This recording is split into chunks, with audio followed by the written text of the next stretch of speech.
So మీకు ఏమైనా జాతీయ నాయకులు ఎవరైనా సంఘీభావం తెలియజేశారా, లేకపోతే మీరు ఎవరన్నా మీ పార్టీ ఆవిర్భావానికి వాళ్ళని పిలుస్తున్నారా? ఇప్పుడు తెలంగాణ రాష్ట్రం రావడానికి కారణమైనటువంటి వాళ్ళల్లో సార్ టీఆర్ఎస్ తెలంగాణ 14 ఏళ్ళ ఉద్యమం నడిపింది ఎంత యథార్థమో, చివరి మూమెంట్లో అన్ని రాజకీయ పార్టీల సహకారంతో తెలంగాణ రాష్ట్రం వచ్చింది. ఇక్కడ ఉన్నటువంటి బిడ్డల గర్భశోకాన్ని చూసి చలించారు కాబట్టి సోనియా గాంధీ తెలంగాణ ఇవ్వడానికి తన పని తను చేసినారు. చివరకు వారు భారతీయ జనతా పార్టీని అర్థించారు, మీరు సహకరించాలని. సుష్మా స్వరాజ్ నేనున్నా అని చెప్పేసి ఆమె ముందుకు వచ్చిండ్రు. బహన్జీ వచ్చేసి మాయావతి నేను ఇదివరకు తెలంగాణ పోయినా, నేను చూసిన తెలంగాణ ప్రజల ఆర్తిని తప్పకుండా సమర్థించాలన్నారు.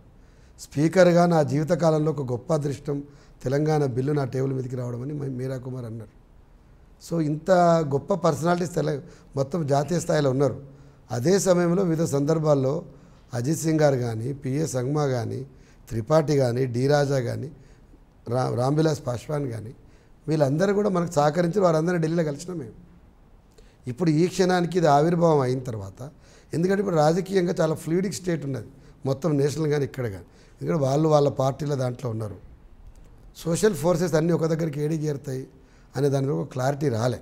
ఉత్తరప్రదేశ్ ఎక్స్పెరిమెంట్ తర్వాత ఒక విచిత్రమైన వాతావరణం ఏర్పడింది. అప్పటిదాకా ఏంటంటే Mulayam Singh Yadav general third front పేరు కొంత రాజకీయాలు నడుస్తుండేది. ఏకపక్షంగా బీజేపీ రిజల్ట్ వచ్చిన తర్వాత రాజకీయాలు మరింత వేడెక్కినాయి. ఆ ప్రభావం ఇప్పుడు తెలంగాణ మీద కూడా ఉన్నది.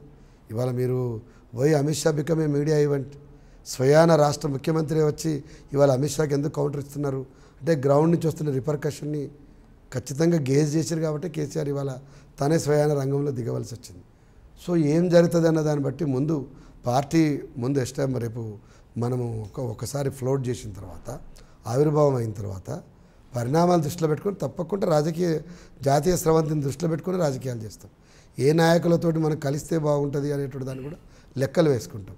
మాకైతే ఒక పెద్ద దిక్కుగా నా సంగ్మా గారు ఉండేవారు. మీతో ముందే అన్న నేను సంగ్మా గారు పోవడం అనేది మాకు గైడ్ లైన్లో ఒక గ్యాప్ అయింది.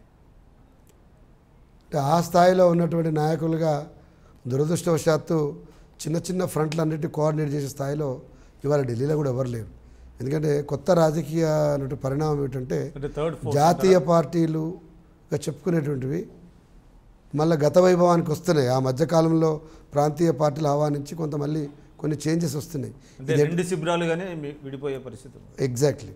సో ఈ సందర్భంగా వాళ్ళే అంటే నిశ్చితమైన స్థితిలో లేనప్పుడు మనం అదనంగా ఇప్పుడు పిలిచి ఎవరి మీద బ్రాండింగ్ చేసుకుంటూ పోతాం.